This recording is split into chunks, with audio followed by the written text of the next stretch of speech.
Tēnā tātou ngā rau me ngā peka a te Räkau ira tangata ki tēnei ao huri huri tihei mauri ora. Whānau, welcome back. Wiki tua whetū, week 7 of our 10-week Karakia challenge.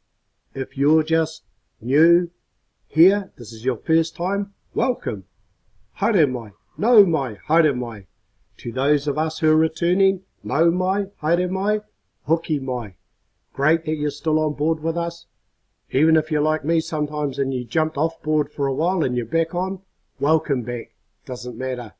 Ko te mihi nui, kei konei tātou, we're here.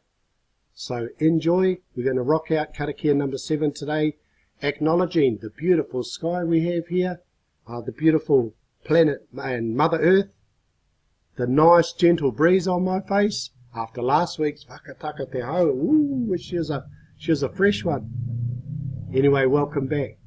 We're going to look at that. Grab yourself a wai Māori or a coffee. Kia koutou te tikanga. I'll see you on the Mahi Räkau. Kia ora koutou te whānau. Welcome back to our Papa Mahi Räkau. You've been seeing a little bit of the Mahi Räkau over the last few weeks. And I spoke to you about it, being the ātarangi method.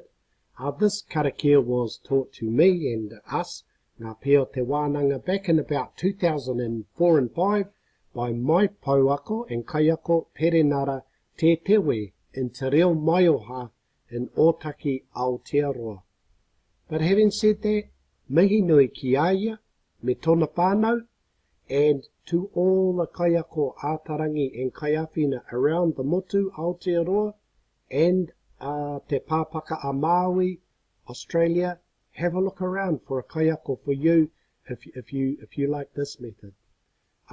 Bear in mind, we're only here for a few minutes today on this one, but if you want to try it out or try a class, give me a call or give your kaiako a call in your area. Jump online. I'm happy to go through it with you, just to give you a look, see if you like this method. Anyway, one of the main rules, well, there's not a lot, but it's about whakarongo, titiro, kōrero. We're not going to muck around. We're going to move on. Whānau, there could be a couple of hiccups here. My camera crew didn't turn up, and some of the photos, sometimes I'm trying to get them here and they're disappearing.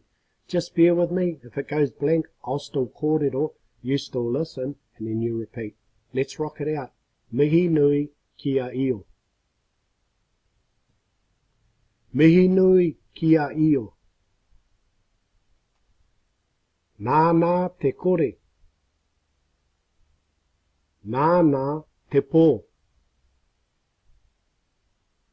Nāna hoki te ao e whakatinana. Arā, ko rangi nui, e tui honei. Arā, ko papa tuanuku, e takoto ake nei. Kātahi, ka puta, arāua, tamariki.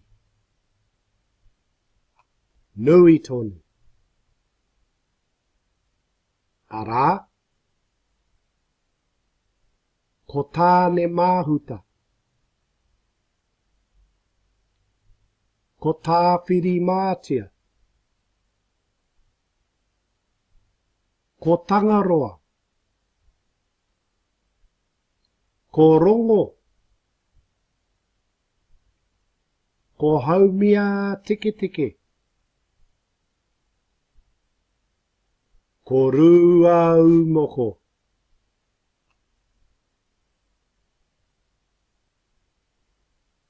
Ko tū mātauinga.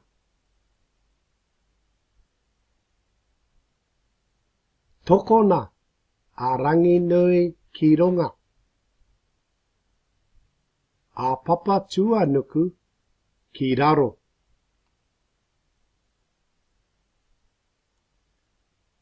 Ka puta, te whai ao, me te ao marama. E rongo. Whakairia ki runga. Kia tīna. Haumia, hui taiki. Ka pai whānau, tino pai.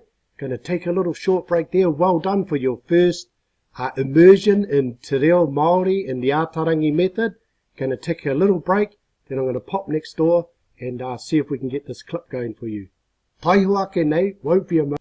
Ka pai whānau, for some of you, you might have seen this clip I put out earlier in the week. I've turned the sound off here, but hopefully this might help explain what we were just talking about there. I'm going to rock through it.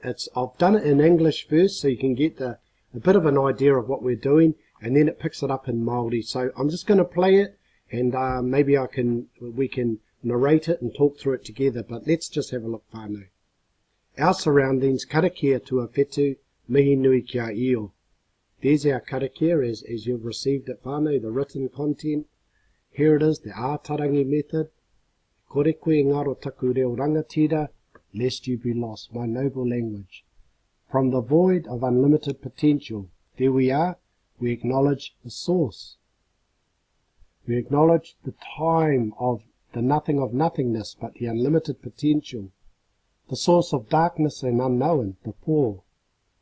The source and the beginning of the manifestations of the creations of the universe as we know it whānau. We acknowledge our Sky Father and surrounding atmospheres and galaxies beyond, place of dwelling here on Mother Earth. We give thanks for all that they offer us whānau. The primeval forestations of planet Earth, the weathers and winds and life and well-being, the oceans and bounty and the vastness. 70% of the planet is covered with tangaroa. The sources of food and nourishment, rongo, and uncultivated and natural provision for stores and sustainability if we look after it.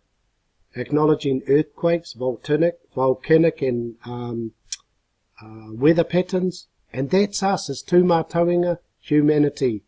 But as the story goes, he propped rangi nui up there, and it gave the first shards of light and to a world of enlightenment and understanding. 'Tis important, it is about us, 'tis people in our universe, otherwise lest you be lost, my one and only universe. Ka pai whānau, here we go, just read it with me, here we go.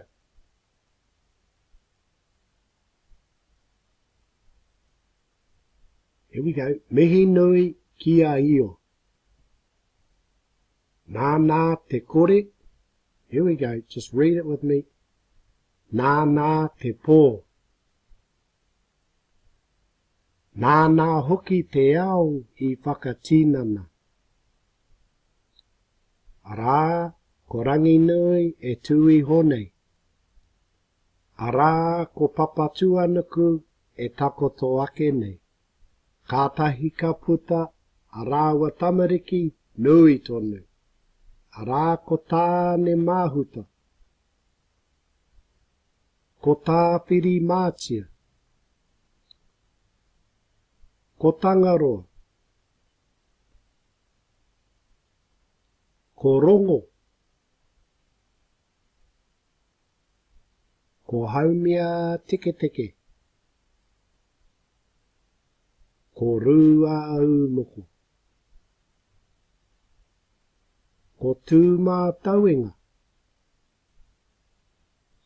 Tokona a rangi nui ki runga, a papatua nuku ki raro. Ka puta te whai ao me te ao marama.